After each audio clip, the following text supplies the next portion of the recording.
बाबा brothers, G7 Babadeep complex, railway station के सामने, Siyaganj, Indore. Kanha art jewellery, चांदी के दाम, सोने का काम। PNG classes, head office Indraprastha tower, 6 MG road, Indore. Branch office Man Bhawan plaza, 1 bank colony, opposite Dussehra Maidan, Annapurna road, Indore. High link town में address Shri Ram Talawali, Indore Ahmedabad highway, Dhar road, Indore.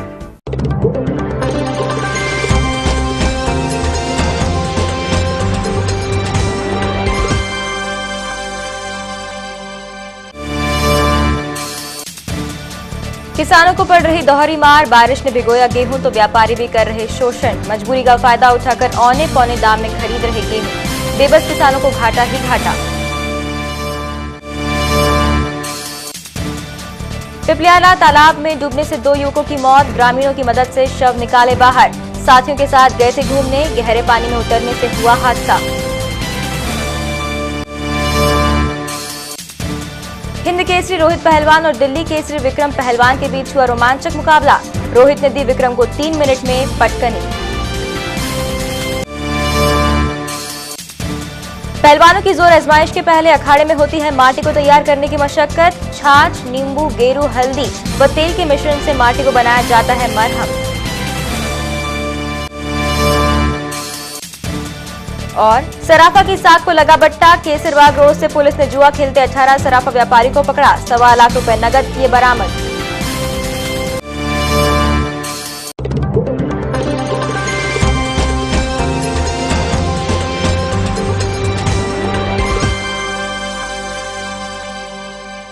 बारदानों की कमी और किसानों की मजबूरी का व्यापारी वर्ग भरपूर फायदा उठा रहे हैं।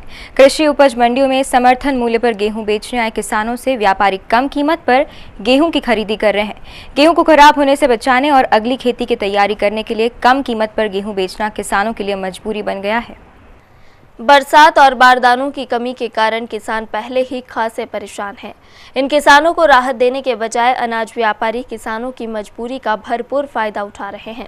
व्यापारी किसानों से कम कीमत पर गेहूं खरीद रहे हैं। अलग अलग गांव से कृषि उपज मंडी में सरकार को समर्थन मूल्य पर गेहूं बेचने आए अनेक किसानों का बारदानों की कमी के चलते गेहूं नहीं बिक पा रहा है। किसानों ने हजारों क्विंटल गेहूं के साथ अनाज मंडी में डेरा डाल रखा है। किसानों को बरसात और बारदानों की कमी की मार सता रही है। किसान कम कीमत पर गेहूं बेचने पर विवश हैं। समर्थन मूल्य पर उन्हें जहां 1385 रुपए प्रति क्विंटल के हिसाब से कीमत मिलती है, वहीं व्यापारिक क्वालिटी के हिसाब से 1050 से लेकर 1200 रुपए क्विंटल तक में गेहूं खरीद रहे हैं। जो हम तोल रहे हैं ये एक मजबूरी के कारण तोल रहे हैं। सोसाइटी वाले ने खरीदा नहीं और बोले बारदान नहीं हुआ अगर जाए तो, ये सब बहाना चलता है, मैसेज कोई आता नहीं। एक मजबूरी में ये दिए गए हूँ। किसको बेच रहे हो आप गेहूं? ये इनको व्यापारी उनको बेच रहे। मतलब क्या भाव बेच रहे हो? मतलब आप ये 1200, 1100, 1200 इससे आगे नहीं जाता। ऐसे किसानों की कमी नहीं है जिन्होंने कर्ज लेकर और अन्य परेशानियों के बीच गेहूं का उत्पादन किया है। इनके समक्ष परेशानी यह है कि गेहूं बिके तो वे कर्जा चुकाएं और नई खेती की तैयारियां करें, लिहाजा उन्हें जो कीमत मिल रही है वे गेहूं बेच रहे हैं।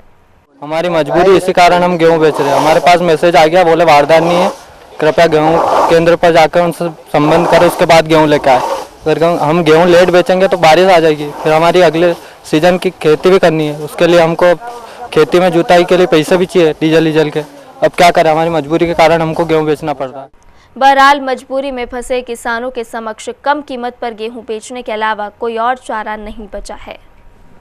पिपलियापाला तालाब में 2 युवकों की डूबने से मौत हो गई। दोनों युवक अपने करीब आधा दर्जन साथियों के साथ पिपलियाना घूमने गए थे। नहाने के लिए तालाब में उतरे, मगर जब लौटे तो अंकित और सद्दाम नामक युवक वापस नहीं निकल पाए। पैर फंसने से दोनों तालाब में ही रह गए। ग्रामीणों की मदद से शव को तालाब से निकाला गया। छुट्टी वाले दिन हुए दर्दनाक हादसे से क्षेत्र में सनसनी फैल गई। पिपलियापाला तालाब रविवार को 2 युवकों की मौत का कारण बन गया। तालाब में नहाने उतरे आधा दर्जन से अधिक युवकों में से 2 तालाब से वापस नहीं लौटे। भंवर में पैर फंसने से दोनों तालाब में डूब गए। रेस्क्यू ऑपरेशन के जरिए शवों को तालाब से निकाला गया। मृत युवकों के नाम अंकित और सद्दाम हैं। दोनों ही छावनी स्थित मुराई मोहल्ला के रहने वाले हैं।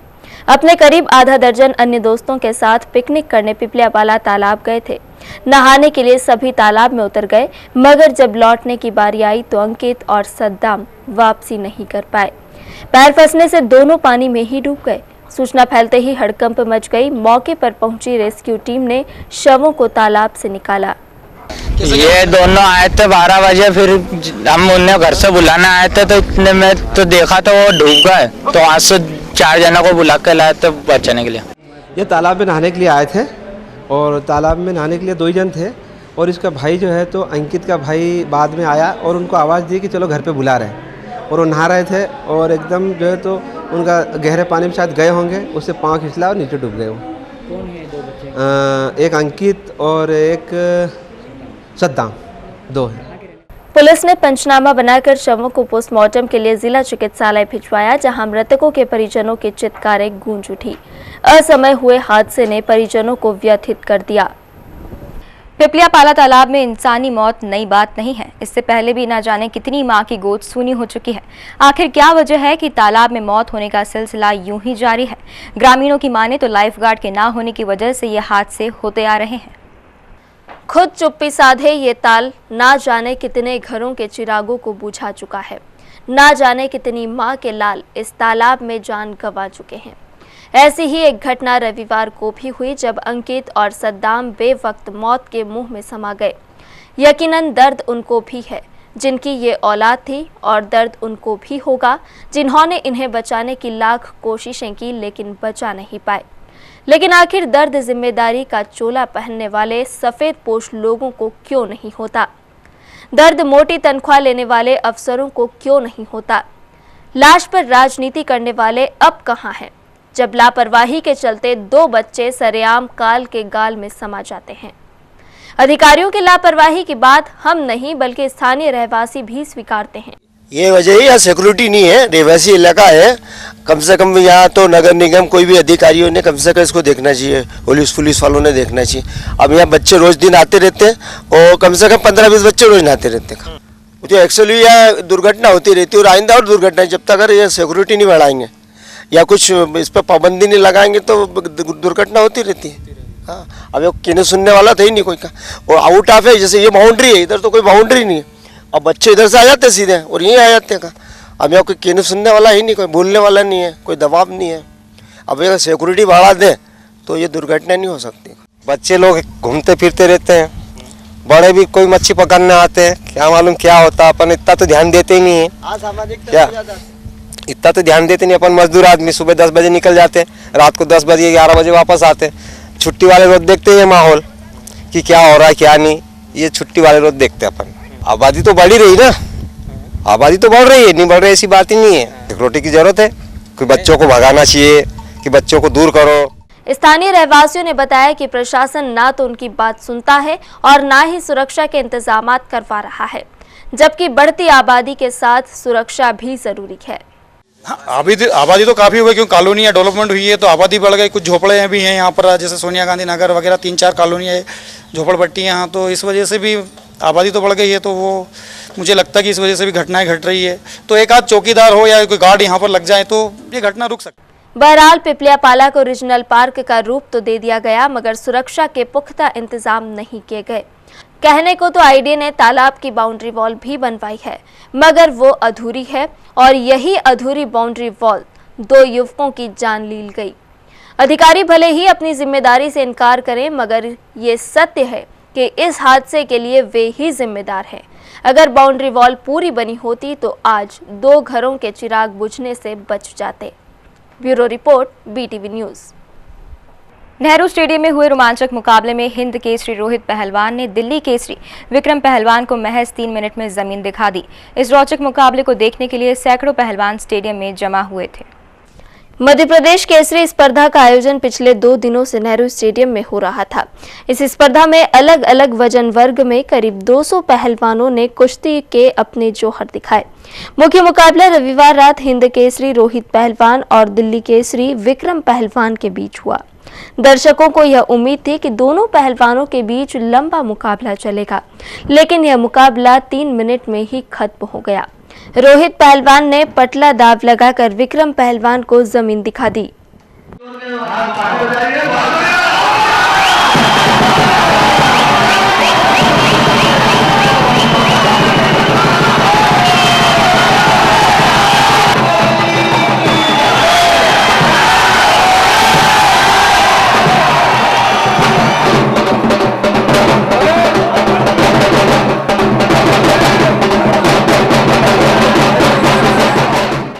इस मौके पर उद्योग मंत्री कैलाश विजयवर्गीय ने हिंद केसरी दंगल जल्द ही इंदौर में करवाने की बात भी कही। और इसी के साथ लेते हैं एक छोटा सा ब्रेक।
प्राचीन काल से भारत में कुश्ती का खेल खेला जाता रहा है। अखाड़ों में जोर आजमाइश और कड़े व्यायाम के इस खेल का समय समय पर स्वरूप बदला, मगर उसकी मौलिकता हमेशा कायम रही और आज भी कायम है। कुश्ती के ऐसे ही कुछ पहलू पर डालते हैं नजर। 1000 लीटर छाछ, 200 लीटर सरसों का तेल, 100 किलो गेरू, 20 लीटर नींबू का रस, 10 किलो हल्दी, सब का सब डाल दिया जाता है मिट्टी में। क्यों, कहां, किसके लिए? देखें एक खास रिपोर्ट। देसी कुश्ती और दांवपेच का रोमांच अरसे से दर्शकों को लुभाता आया है। हो भी क्यों नहीं, आखिर माटी में देसी पहलवानों के दांवपेच होते ही इतने विरले हैं कि देखने वाला देखता ही रह जाए। मगर क्या आपको पता है कि पहलवान जिस माटी पर दांवपेच दिखाते हैं वो कोई साधारण माटी नहीं होती। उस माटी को तैयार करने में भी भारी जोर आजमाइश करनी पड़ती है। तो आइए आपको दिखाते हैं कैसे बनाया जाता है माटी को मरहम। जी हां, ये पहलवान जिस माटी पर दांव पेंच दिखा रहे हैं वो कोई साधारण मिट्टी नहीं। इस मिट्टी को भी दंगल के लिए विशेष तौर पर तैयार किया गया है। कुश्ती प्राचीन समय से चली आ रही है। पहले पहलवान सादी मिट्टी में कुश्ती लड़ा करते थे और चोटिल होते थे, लिहाजा पहलवान को चोट से बचाने और राहत देने के लिए मिट्टी को मरहम बनाया गया और तब से ही यह सिलसिला चला आ रहा है। आप भी जानेंगे तो आश्चर्य करेंगे कि कैसे देसी तरीके से मिट्टी को मरहम बनाया जाता है।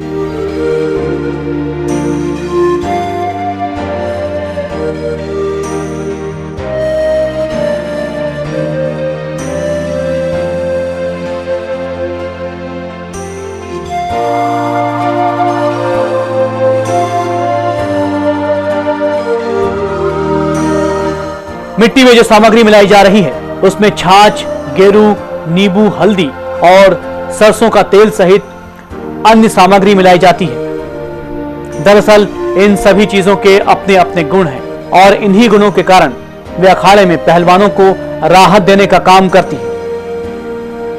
हल्दी एंटीसेप्टिक होती है, लिहाजा चोट लगने पर इन्फेक्शन के खतरे को रोकती है। पहलवानों को पसीना बहुत निकलता है, लिहाजा मिट्टी में मिलाई गई 1000 लीटर छाछ और नींबू के साथ हल्दी का मिश्रण इन्फेक्शन रोकने के साथ ही अंदरूनी चोट और पहलवानों को चर्म रोग से भी बचाता है। मिट्टी में मिलाया गया गेरू पहलवानों का पसीना सोखता है और मिट्टी को दूषित होने से बचाता है। मिट्टी को चिकनी और नरम बनाने के लिए इसमें 200 लीटर सरसों का तेल मिलाया जाता है। तेल पहलवान के बदन की चिकनाई बनाए रखता है और पहलवान को रगड़ से भी बचाता है।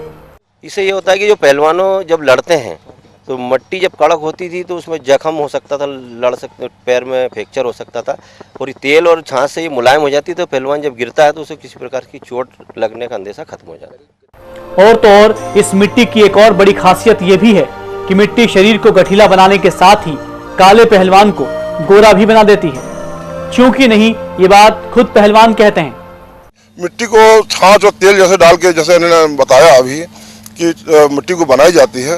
तो पहले के ज़माने में क्या है, चोट लगती थी पहलवान को तो मिट्टी बांध के उस चोट को सही कर लिया जाता था, डॉक्टर के पास जाने की जरूरत नहीं होती थी। और काला आदमी भी, सांवला आदमी भी इस मिट्टी में यदि 6 महीने जोर कर ले तो वो गोरा अपने आप हो जाता है, तो उसका रंग बदल जाता है। इस मिट्टी के बहुत फायदे हैं और इसीलिए मिट्टी का बहुत महत्व है। बहरहाल नरम माटी पर जब कड़क पहलवानों की भिड़ंत होती है तो उनमें पहलवानों के लिए मिट्टी वाकई मरहम का ही काम करती है। भारत में कुश्ती काफी पुराना खेल है। कुश्ती का उल्लेख महाभारत और रामायण जैसे ग्रंथों में भी मिलता है। आइए एक नजर डालते हैं कुश्ती से जुड़े तथ्यों पर। भारत में सबसे प्राचीन खेल माना जाता है कुश्ती। प्राचीन समय में शरीर को स्वस्थ रखने और व्यायाम के लिए खेली जाती थी कुश्ती। कुछ राज्यों के दंगल भी हैं प्रसिद्ध। प्राचीन कुश्ती में मल्ल युद्ध था प्रसिद्ध।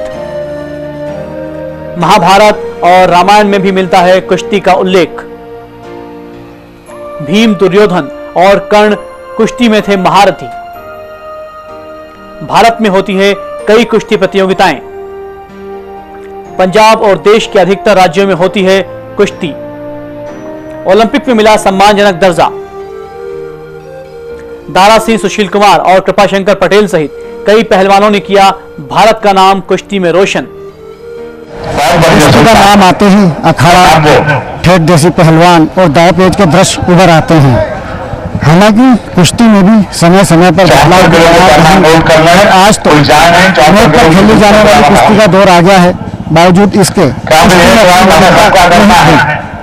और शायद यही वजह है आज भी हर पहलवान यही कहता है कि वो उसी माटी पर जोर आजमाइश करे, उसी माटी पर अपने दाव पेच दिखाए जो माटी उसके लिए मरहम बने। BTV न्यूज के लिए कैमरा पर्सन गौतम सरदार मैं अभिलाष शुक्ल। हीरानगर थाना क्षेत्र में देर रात लूट का प्रयास हुआ। कुछ बदमाशों ने एक इनोवा चालक से गाड़ी लूटना चाही। मामले की जानकारी जब पुलिस को लगी तो पुलिस ने रात में ही 5 संदेहियों को पकड़ लिया। सुकलिया निवासी पवन रात के समय अपनी सवारियों को छोड़ने क्षेत्र में पहुंचा था। जब वह अपने घर जा रहा था तभी कुछ बदमाशों ने उसकी गाड़ी रोक कर ले जाना चाही। पवन के विरोध पर बदमाश मारपीट पर उतारू हो गए। पवन ने जैसे तैसे मामले की सूचना पुलिस और अपने दोस्त को दी। मैं गाड़ी लेकर जा रहा था घर जाते टाइम हरिशंकर पार्षद का जो ऑफिस है गौरी नगर, वहाँ रोक लिया इनने। दारू पीकर हाथ में दारू की वो थी क्वार्टर, रोक के बीच में आ गए। गाड़ी रोक दी मैंने, गाड़ी को ठोका पीटी करने लगे। फिर उसके बाद में पत्थर ईंट का पत्थर उठाया और कांच फोड़ने लगे। दारू पीकर ये कर रहे थे। मामले की जानकारी मिलते ही हीरानगर पुलिस सक्रिय हुई और 5 संदेहियों को पकड़कर थाने ले आई। इन संदेहियों में 2 की पहचान आरोपियों के रूप में हुई है। केसरबाग रोड स्थित VR गार्डन से पुलिस ने 18 लोगों को जुआ खेलते गिरफ्तार किया है। क्राइम ब्रांच ने सूचना के आधार पर यह कार्रवाई की। मिली जानकारी के अनुसार गार्डन में सराफा चुनाव में जीती उम्मीदवार के सम्मान के लिए पार्टी का आयोजन रखा गया था और जुआ खेला जा रहा था। पकड़ाए गए लोगों में सराफा व्यापारी भी शामिल है। पुलिस ने जुआरियों से करीब 1.25 लाख रुपए नगद, आधा दर्जन ताश की गड्डियां, 20 मोबाइल और शराब की बोतलें जब्त की। सूत्रों के मुताबिक कार्रवाई विरोधी गुट की सूचना पर की गई। जुआ, सट्टा और शराब शहर की अब पहचान बन गया है। अमूमन हर दिन इनसे जुड़े वाकयात सामने आते हैं। रविवार को एक बार फिर ऐसा ही वाकया सामने आया। क्राइम ब्रांच की टीम ने केसरबाग रोड स्थित VR गार्डन पर दबिश दी। गार्डन के 2 कमरों की पुलिस ने तलाशी ली। कमरे भरे हुए थे जिनमें बैठे करीब 2 दर्जन लोग सिगरेट का धुआं उड़ाते और जाम छलकाते जुआ खेलने में मशगूल थे। पुलिस को देख सबके हाथ पांव फूल गए। कुछ ने भागने की भी कोशिश की। पुलिस ने 18 लोगों को गिरफ्तार कर करीब 1.25 लाख रुपए नकद, दर्जनों मोबाइल, शराब की बोतलें और आधा दर्जन के करीब ताश की गड्डी जब्त की। सभी जुआरी संभ्रांत परिवारों से है। जमीन विवाद के चलते रविवार को 2 पक्षों में खूनी संघर्ष हो गया। मामला एक भाजपा नेता से जुड़ा बताया जा रहा है। एक पक्ष ने दूसरे पर जमीन हड़पने का आरोप लगाते हुए हथियार से हमला करने की बात कही। वहीं आरोपी पक्ष ने जमीन विवाद व हथियारों से हमला करने की बात से इनकार किया। घटनाक्रम रविवार रात का है। पीड़ित पक्ष ने भाजपा नेता हंसराज पटेल का नाम लेते हुए कहा कि आरोपी उनकी सालों पुरानी जमीन पर अपना जबरिया हक जमाना चाहता है, जिसका विरोध करने पर पटेल व उसके साथियों ने मिलकर उस पर तलवार व चाकुओं से हमला कर दिया। हमारी पिताजी की ज़मीन है और इस पे हमारा काफ़ी दिनों से विवाद चल रहा है और जिस पे कि जो कोर्ट में विचाराधीन है और हंसू पटेल और उसके कुछ मित्र और भाई भतीजे जो आज हमारी माँ को उन्हें धक्का दिया और उसको मारने आए थे तलवार और चाकुओं से। हमने उन्हें बचाने का प्रयास किया जिसमें हमारे साथ भी यही हुआ। ज़मीन का ये विवाद चल रहा है कि ज़मीन ये हमने खरीदी थी जिसे कम से कम 25 या 30 साल हो चुके हैं और इसने झूठे तरीके से 4-1 साल 5 साल पहले शायद अपने नाम पे करवाई है। तरुण की मां पुष्पा गुर्जर का कहना था कि आरोपियों ने पहले उन पर हमला किया, वहीं बीच बचाव करने आए बेटों पर भी आरोपियों ने हमला कर दिया। ये जब से फ्लैट लिया हम रहने गए ना, डॉक्टर साहब थे, जब से वो हम लोगों को परेशान कर रहा है। वो चाहता है मैं ज़मीन हड़प लूँ और दादाजी ने हमको दी है और हमने नोटरी पे भी ले करवाई है, पैसे दे के मतलब करवाई। कौन लोग हैं आपको किस तरह से? हरिनारायण, हंसू और रोहित और उसका भांजा, इन लोगों ने मेरे को धक्का दिया। धक्का देने के बाद सरिया और उससे मारने दौड़े ये लोग तलवार और सरिया से, और मेरे को धक्का दिया। बच्चों दोनों छुड़ाने गए तो बच्चे मेरे को धक्का दे, मैं गिरी और बच्चों को मारने भिड़ गया। वहीं दूसरी तरफ भाजपा नेता हंसराज पटेल ने इस बात से साफ इनकार किया कि हमला धारदार हथियारों से किया गया। पटेल के मुताबिक वहां केवल धक्का मुक्की हुई। और इसी के साथ लेते हैं एक छोटा सा ब्रेक।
टीवी चैनल्स पर प्रसारित होने वाले अश्लील विज्ञापनों के प्रसारण पर आपत्ति दर्ज कराते हुए उद्योग मंत्री कैलाश विजयवर्गीय ने सूचना एवं प्रसारण मंत्री अंबिका सोनी को पत्र लिखा है।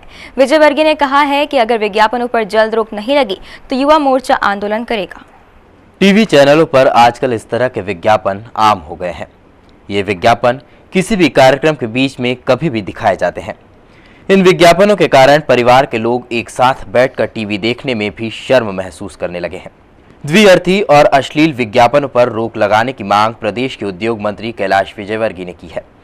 विजयवर्गीय ने केंद्रीय सूचना एवं प्रसारण मंत्री अंबिका सोनी को एक पत्र लिखा है और इस तरह के विज्ञापनों पर जल्द से जल्द रोक लगाने की मांग की है।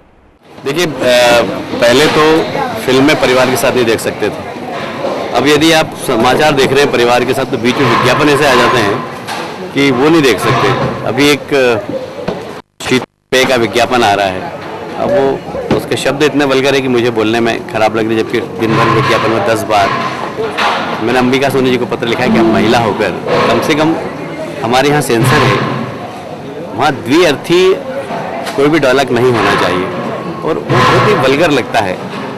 तो मैंने अंबिका सोनी जी को एक पत्र लिखा है कि इस प्रकार के विज्ञापन कम से कम नहीं आए, जो परिवार के साथ हम विज्ञापन भी देख सकें। मतलब आजकल फिल्में देखना बंद कर दी परिवार के साथ, समाचार अगर परिवार के साथ देखे तो उसके बीच का विज्ञापन तो कम से कम वेजिटेरियन होना चाहिए। मंत्री विजयवर्गीय ने कहा है कि अगर अश्लील विज्ञापनों पर जल्द रोक नहीं लगती तो भारतीय जनता युवा मोर्चा के कार्यकर्ता मैदानी आंदोलन करेंगे। एमजी रोड से पुलिस ने 2 युवतियों और 5 युवकों को देह व्यापार के मामले में गिरफ्तार किया है। ग्राहक को फंसाने के बाद युवतियां उन्हें होटल रतनश्री में ले जा रही थी। पुलिस ने होटल के दरवाजे से उन्हें गिरफ्तार किया। बताया जा रहा है कि युवतियां इससे पहले भी देह व्यापार के मामले में पकड़ी जा चुकी है। पुलिस ने एमजी रोड पर 2 युवतियों को संदिग्ध मानकर उनकी निगरानी की। कुछ ही देर में कुछ युवक आए और युवतियों से बात करने लगे।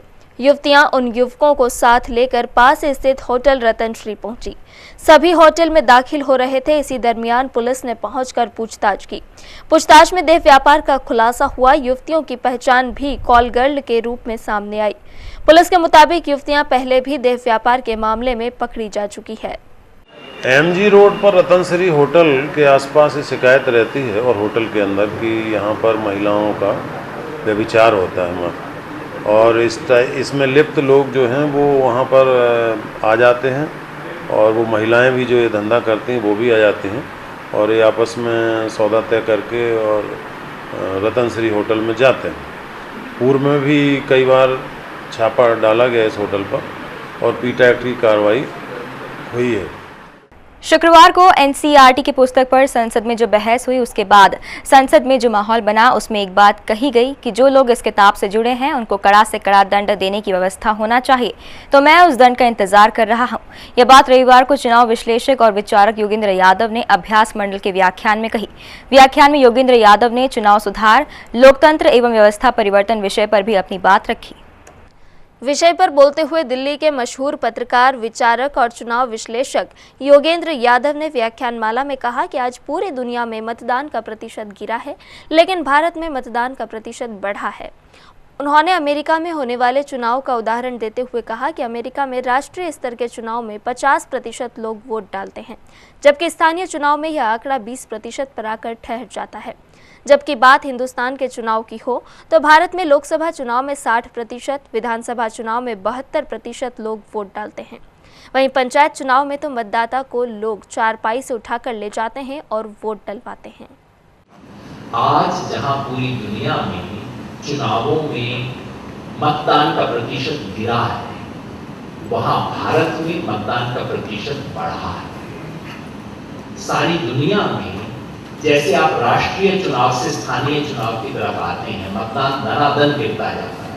अमेरिका में किसी भी चुनाव में औसतन 50-55% वोट होता है और वहां के आप अगर काउंटी के चुनाव देखें, स्थानीय चुनाव, तो वहां 20% लोग वोट नहीं डालते हैं। हमारे यहाँ आप सब जानते होंगे लोकसभा चुनाव में 60% के करीब वोट डलता है, विधानसभा में 70-72 हो जाता है और पंचायत में तो मतलब लोगों को चारपाई से उठा के भी ले जाते हैं और वोट डलवा के आते हैं। हाल ही में एनसीईआरटी की किताब में छपे बाबा साहेब अम्बेडकर के विवादास्पद कार्टून को लेकर देश भर में जो माहौल बना है, उस किताब की संपादकीय समिति में योगेंद्र यादव भी शामिल थे। इस विवाद पर योगेंद्र यादव ने कहा कि शुक्रवार को एनसीईआरटी की पुस्तक पर संसद में जो बहस हुई उसके बाद संसद में जो माहौल बना उसमें एक बात कही गई कि जो लोग इस किताब से जुड़े हैं उनको कड़ा से कड़ा दंड देने की व्यवस्था होना चाहिए। तो मैं उस दंड का इंतजार कर रहा हूँ। हमारे देश के संसद में बहस हुई थी एनसीईआरटी की टेक्स्ट बुक्स पे, जिसमें मेरे जैसे अन्य व्यक्ति को भी नाम मिलने का मौका मिला संसद में। और संसद में जो माहौल बना उसके बाद लगभग कुछ ऐसी मांग की गई कि इस किताब का संपादन करने वाले लोगों यानी कि मेरे जैसे लोगों के बारे में कुछ एक कड़ी से कड़ी दंड की व्यवस्था होनी चाहिए। तो उस दंड का मैं इंतजार कर रहा हूँ। अभ्यास मंडल द्वारा आयोजित इस व्याख्यानमाला के तीसरे दिन भी बड़ी संख्या में प्रबुद्ध जन मौजूद थे। केंद्र सरकार द्वारा तैयार किए गए गरीबी के नए मापदंडों के विरोध में क्षेत्र क्रमांक 2 के सभी 14 वार्ड में रविवार से भाजपाइयों ने हस्ताक्षर अभियान की शुरुआत की। इस अभियान के तहत भाजपाई सभी विधानसभा क्षेत्रों की गरीब बस्तियों में पहुंचकर गरीबी रेखा के नए मापदंड के बारे में बताकर उनका हस्ताक्षर लेंगे और राष्ट्रपति को ज्ञापन सौंपेंगे। क्षेत्र क्रमांक 2 के सभी 14 वार्डों में शुरू हुए हस्ताक्षर अभियान में भाजपा पार्षद व कार्यकर्ताओं ने गरीब बस्तियों में लोगों को गरीबी रेखा के नए मापदंडों को समझाया और बताया कि कांग्रेस किस तरह गरीबों को छल रही है। हमारी जो ये जन जागरण करने हम जो आए, जो बातें आपको बता रहे हैं कि केंद्र सरकार किस तरह से गरीबों का मजाक उड़ा रही है और किस तरह से गरीबों को खत्म करने का प्रयास कर रही है। आप भी अपनी बातें अपनी बस्ती में पास के लोगों को घर घर जाकर आप भी समझाएं और ज्यादा से ज्यादा लोगों को इसकी जानकारी दें कि आने वाले समय में आपके राशन कार्ड केंद्र सरकार के कारण बंद हो जाएंगे और आप सब आगे आए, आप सब इस में हमारा सहयोग करें।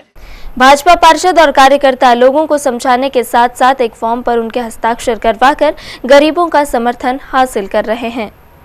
अभियान के बारे में जानकारी देते हुए भाजपा के संगठन मंत्री कमलेश शर्मा ने बताया कि यह अभियान सभी विधानसभा सीटों पर चलाया जा रहा है। विधानसभा सीटों के अंतर्गत आने वाली गरीब बस्तियों में भाजपा जा जाकर गरीबी रेखा के नए मापदंडों की जानकारी लोगों को देकर उनका समर्थन रूपी हस्ताक्षर प्राप्त करेंगे। सभी विधानसभा सीटों पर यह काम पूरा होने के बाद यह हस्ताक्षर एक ज्ञापन के साथ सभी सांसदों और केंद्रीय नेतृत्व द्वारा राष्ट्रपति को सौंपा जाएगा। गरीबी रेखा का जो नई परिभाषा बनाई है उसके विरोध में पूरे देश में जन जागरण अभियान करने का निर्णय लिया है। उसी तारतम्य में इंदौर में आज हमने इंदौर में करने का निर्णय लिया था, जिसमें आज क्षेत्र क्रमांक 2 के वार्ड क्रमांक 33 में अभी हम यहाँ पर संजय गांधी नगर में हैं और हम यहाँ जनता को यह अवगत करा रहे हैं कि किस तरह से केंद्र सरकार गरीबों को समाप्त करने का प्रयास कर रही है, किस तरह से नई नीति के अंतर्गत उनको जो 32 रुपये रोज की जो जो आमदनी तय की है उसके कारण अनेक गरीबों के लगभग सभी गरीबों का नया जो गरीबी रेखा का राशन कार्ड है वो बंद हो जाएगा। उनको मिलने वाली गरीबी रेखा की जो सुविधा है वो सब समाप्त हो जाएगी। हालांकि यह अभियान रविवार से शहर की सभी विधानसभा सीटों पर एक साथ शुरू होना था, लेकिन अभियान शहर में सभी विधानसभा क्षेत्रों में एक साथ शुरू नहीं हो सका। पार्टी के कुछ कार्यकर्ता इसकी वजह पार्टी में बढ़ती गुटबाजी को बता रहे थे, तो कुछ कार्यकर्ताओं का दबी जुबान से कहना था कि शंकर लालवानी का ध्यान नहीं होने से हस्ताक्षर अभियान की जानकारी सभी वार्डों और कार्यकर्ता तक नहीं पहुंची। न्यू डिज्नीलैंड मेले को शहर के लोग काफी पसंद कर रहे हैं। रविवार को मेले में इतनी भीड़ उमड़ी कि पैर रखने की जगह नहीं बची। शहर में हर वर्ष की तरह कलेक्ट्रेट के पास न्यू डिज्नीलैंड मेले का आयोजन किया जा रहा है। मेले में खाने पीने के तरह तरह के जायके तो रहते ही हैं, वहीं बच्चों को लुभाने वाले झूले और रेलगाड़ियां भी रहती हैं। इस बार भी मेले में यह सभी चीजें नए कलेवर के साथ मौजूद है। यही वजह है कि मेले को शहरवासी काफी पसंद कर रहे हैं। रविवार को लोगों की पसंद साफ तौर पर नजर आई। लोग परिवार सहित मेला देखने पहुंचे और मनोरंजन की सभी चीजों का लुत्फ उठाया। हालात यह हो गए कि मेले में पैर रखने की भी जगह नहीं थी। आइए अब देखते हैं न्यूज़ फास्ट।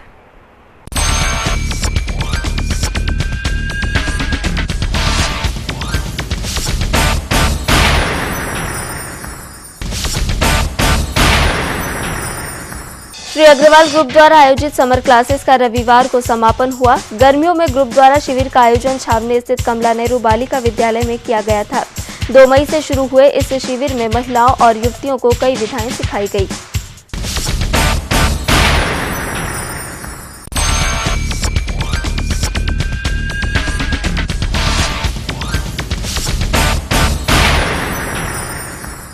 इस बुलेटिन में फिलहाल इतना ही। आप बने रहिए BTV न्यूज के साथ। नमस्कार। किसानों को पड़ रही दोहरी मार, बारिश ने भिगोया गेहूं तो व्यापारी भी कर रहे शोषण। मजबूरी का फायदा उठाकर औने पौने दाम में खरीद रहे गेहूं, बेबस किसानों को घाटा ही घाटा।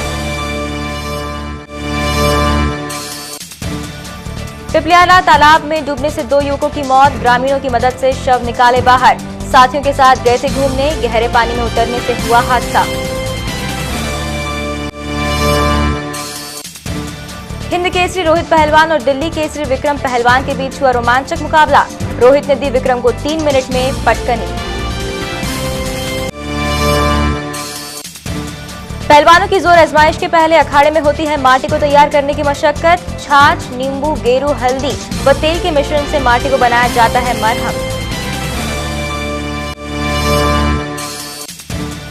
और सराफा की साख को लगा बट्टा। केसरबाग रोड से पुलिस ने जुआ खेलते 18 सराफा व्यापारी को पकड़ा। 1.25 लाख रुपए नकद किए बरामद।